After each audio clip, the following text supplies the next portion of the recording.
showed us presidents are not kings. Abraham Lincoln implored us to reject malice. Franklin Roosevelt inspired us to reject fear. I revere this office, but I love my country more. It's been the honor of my life to serve as your president. But in the defense of democracy, which is at stake, I think is more important than any title. I draw strength and I find joy in working for the American people. But this sacred task of perfecting our union, it's not about me. It's about you, your families, your futures. It's about we, the people. We can never forget that. And I never have. I've made it clear that I believe America is at an inflection point. One of those rare moments in history when the decisions we make now determine our fate of our nation and the world for decades to come. America's going to have to choose between moving forward or backward, between hope and hate, between unity and division. We have to decide, do we still believe in honesty, decency, respect, freedom, justice, and democracy? In this moment, we can see those we disagree with not as enemies, but as fellow Americans. Can we do that? Does character in public life still matter? I believe I know the answer to these questions because I know you, the American people. And I know this. We are a great nation because we are good people. When you elected me to this office, I promised to always level with you, to tell you the truth. The truth. The sacred cause of this country is larger than any one of us. And those of us who cherish that cause, cherish it so much. The cause of American democracy itself. Must unite to protect it. You know, in recent weeks, it's become clear to me that I need to unite my party in this critical endeavor. I believe my record as president, my leadership in the world, my vision for America's future, all merited a second term. But nothing can come in the way of saving our democracy. That includes personal ambition. So I've decided the best way forward is to pass the torch to a new generation. It's the best way to unite our nation. You know, there is a time and a place for long years of experience in public life. There's also a time and a place for new voices, fresh voices, yes, younger voices. And that time and place is now. Over the next 6 months, I'll be focused on doing my job as president. That means I'll continue to lower costs for hardworking families, grow our economy. I'll keep defending our personal freedoms and our civil rights, from the right to vote to the right to choose. I'll keep calling out hate and extremism, make it clear there is no place in America for political violence, or any violence ever, period. I'm going to keep speaking out to protect our kids from gun violence. Our planet from climate crisis is the existential threat. And I will keep fighting for my cancer moonshot so we can end cancer as we know it, because we can do it. I'm going to call for Supreme Court reform because this is critical to our democracy, Supreme Court reform. You know, I will keep working to ensure America remains strong, secure, and the leader of the free world. I'm the first president in this century to report to the American people that the United States is not at war anywhere in the world. We'll keep rallying a coalition of proud nations to stop Putin from taking over Ukraine and doing more damage.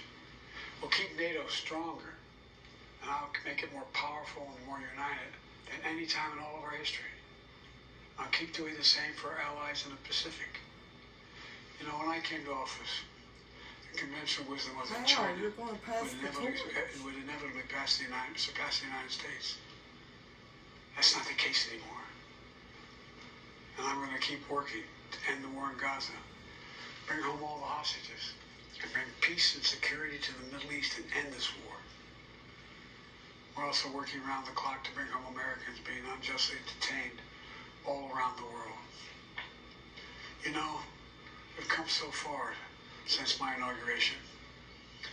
On that day, I told you as I stood in that winter, we stood in a winter of peril and a winter of possibilities. Peril and possibilities. We were in the grip of the worst pandemic in the century. The worst economic crisis since the Great Depression. The worst attack on our democracy since the Civil War. We came together as Americans. We got through it. We emerged stronger, more prosperous, and more secure. Today we have the strongest economy in the world, creating nearly 16 million new jobs, a record. Wages are up. Inflation continues to come down. The racial wealth gap is the lowest it's been in 20 years. We're literally rebuilding our entire nation, urban, suburban, rural, tribal communities. Manufacturing has come back to America. We're leading the world again in chips and science and innovation. We finally beat Big Pharma after all these years to lower the cost of prescription drugs for seniors.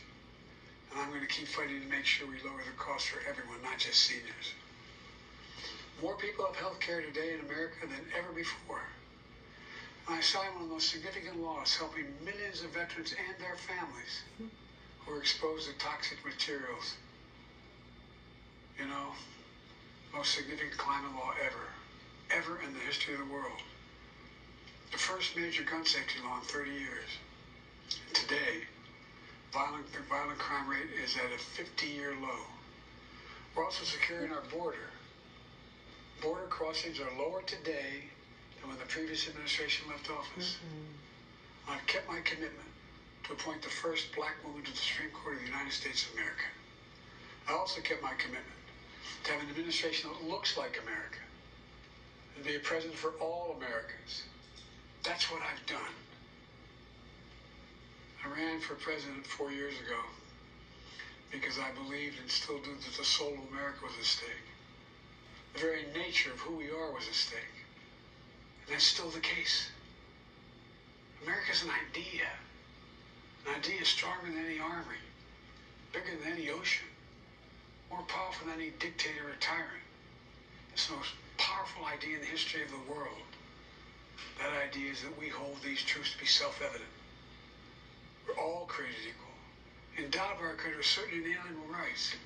Life, liberty, pursuit of happiness. We've never fully lived up to it, to this sacred idea, but we've never walked away from it either. And I do not believe the American people will walk away from it now. In just a few months, the American people will choose the course of America's future. I made my choice. I made my views known. I would like to thank our great Vice President Kamala Harris.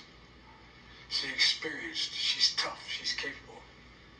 She's been an incredible partner to me and a leader for our country.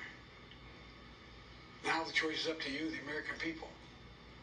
When you make that choice, remember the words of Benjamin Franklin hanging on my wall here in the Oval Office, alongside the bust of Dr. King and Rosa Parks and Cesar Chavez. When Ben Franklin was asked, as he emerged from the convention going on, whether the founders have given America a monarchy or republic, Franklin's response was, a republic, if you can keep it. A republic, if you can keep it. Whether we keep our republic is now in your hands. My fellow Americans, it's been the privilege of my life to serve this nation for over 50 years. Nowhere else on earth could a kid with a stutter, from modest beginnings in Scranton, Pennsylvania, and Claremont, Delaware, one day sit behind the resolute desk in the Oval Office as President of the United States. But here I am. That's what's so special about America. We're a nation of promise and possibilities, of dreamers and doers, of ordinary Americans doing extraordinary things. I've given my heart and my soul to our nation, like so many others. I've been blessed a million times in return with the love and support of the American people. I hope you have some idea how grateful I am to all of you. The great thing about America is here, kings and dictators do not rule, the people do. History is in your hands. The power is in your hands. The idea of America lies in your hands. You just have to keep faith, keep the faith, and remember who we are. We're the United States of America, and there's simply nothing beyond our capacity when we do it together. So let's act together, preserve our democracy. God bless you all. May God protect our troops.